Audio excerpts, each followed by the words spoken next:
All right, let's take you around the league, update all the scores right now. The New York Giants and Atlanta, many of you watching that game. The Falcons ahead, tough defense this year. Philadelphia and Detroit, the rest of you watching that contest, 10-7 at the half, the Lions ahead. New England and the New York Jets, very entertaining football game, 17-14 Patriots ahead. Pittsburgh and Cleveland, how about those amazing Browns this year, tied at 14 at the half.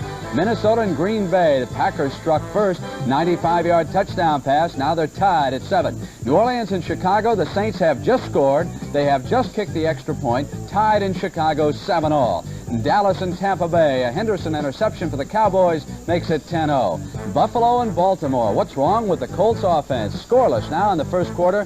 Irv, let's get started with those highlights, and let's pick up now on Detroit. Okay, Detroit and the Philadelphia Eagles, of course, out of Pontiac Stadium. The Lions are leading that game by a score of 10-7, and of course, defense has been the name of the game all day. But Ron Jaworski here gets started for the Eagles, 3rd and 16 on his own 22-yard line. He goes up in the air, but the defense takes charge. As Levi Johnson, number 23, picks the ball off at midfield, runs the ball back 32 yards down to the Philadelphia 14, setting up a Dexter Buzzy touchdown. And here it is right here, handoff, 14 yards off his right tackle.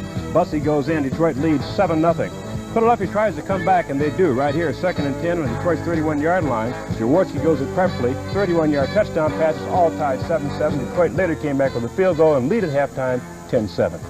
Giants and Atlanta, Irv, and again we stress the importance of a kicking game in professional football. How many contests does that turn around? The Falcons got on the board because of this neat return coming up here by Lawrence. Last week for the Giants, it was Hammond who busted one against the Dallas Cowboys. Bad ankle tackle right there. And Lawrence gets down to the Giants' 34-yard line. Scott Hunter, then in the second quarter, kept it, and he ran from the Falcons' 34 to the 1-inch line. Scott Hunter doing a good job filling in for Bartkowski this year.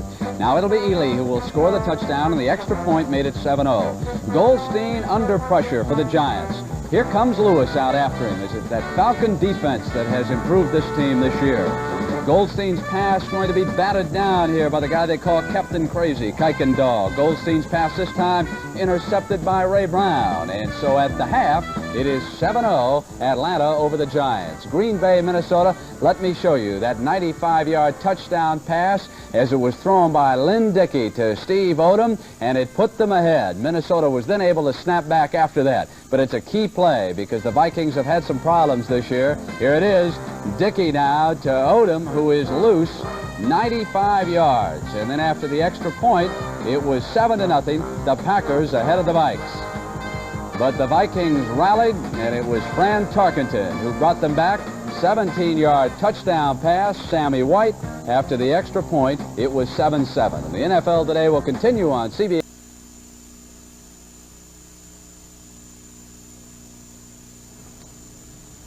Phyllis, we've also got the United States Grand Prix. That's right, Brent. We have a friend of ours down there right now because it's getting ready to start. CBS's Sports Spectacular will bring you coverage of that race next Saturday at 4:30 p.m. Eastern Time. But right now, let's go to Ken Squire, who's trackside, for a preview look at that race. Kenny? It is the 30th anniversary of one of the premier races in the world, the United States Grand Prix at Watkins Glen, New York. I'm Ken Squire, and throughout the afternoon we'll be updating you on the activity of this World Championship race, in which car number 11, driven by Niki Lauda, is expected to assume the world title still another time. Lauda is about to climb into this famous Ferrari car. One of his last rides for Ferrari, he changes to another team next year. And with this race, once again, be world champion. Lauda will not be racing so hard for first place as for the world title today. But for others, here in the rain, the story is going to be a race for first place. Mario Andretti will be seeking his 5th Grand Prix victory of the season for Team Lotus. Meanwhile, James Hunt is on the pole. His car, the McLaren, establishing a new record, breaking Lauda's old record in qualifying. And it will be James Hunt against the field.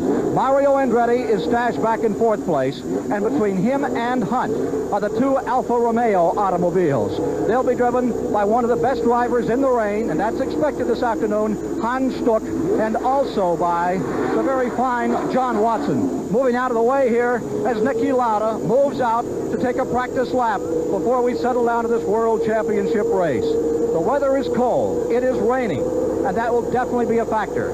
whether to go with rain tires or the slick tires on this 3.4 asphalt course, that's a consideration that the team managers will have to make, and they'll have to make it shortly. The temperature has been dropping in the past 2 hours. Temperature not as much of a concern on this very undulating course as the water. Right at turn number 2, the water, if it starts to rain hard, is a river. Recall a year ago in Japan, Niki Lauda retired from the event and lost the world championship to James Hunt. He said he very well could pull out today. No one likes to run in the wet, but if there is a driver that can do it well in the wet, it is West Germany's Hans Stuck, and from the United States of America, Mario Andretti. Ken, speaking of the wet, remember how Gale Sayers used to be able to run in the wet weather in Chicago? Well, now it is Walter Payton. I don't know how he would do on a wet surface, because today it is dry in Soldier Field, and he was able to score the first touchdown for the Bears. It came off a pass by Bob Avellini. Here he is rolling to the right side. Now watch him hit Payton. Off the scramble, he finally picks him up. It's a 30-yard score. After the extra point, it was 7-0 in favor of Chicago. Saints came back, kicked an extra point, and now it is tied at 7. And here is Archie Manning. Archie can do it with the scramble, can't he? Middle opens up, and he's got the 6, and then it was the extra point, and it was tied at 7. And I am told that we've got some plays from the Dallas Cowboys and the Tampa Bay Buccaneers. So let's take a look and see how the Cowboys are doing against the expansion team, still looking for their first victory in regular season competition. Here is Gary Huff quarterbacking the Buccaneers, picked off by Henderson, who comes back down the sideline, and the Cowboys took a lead after the extra point of 10-0 as they had kicked a field goal, and now I am told that they have also scored again, so it is 17-0.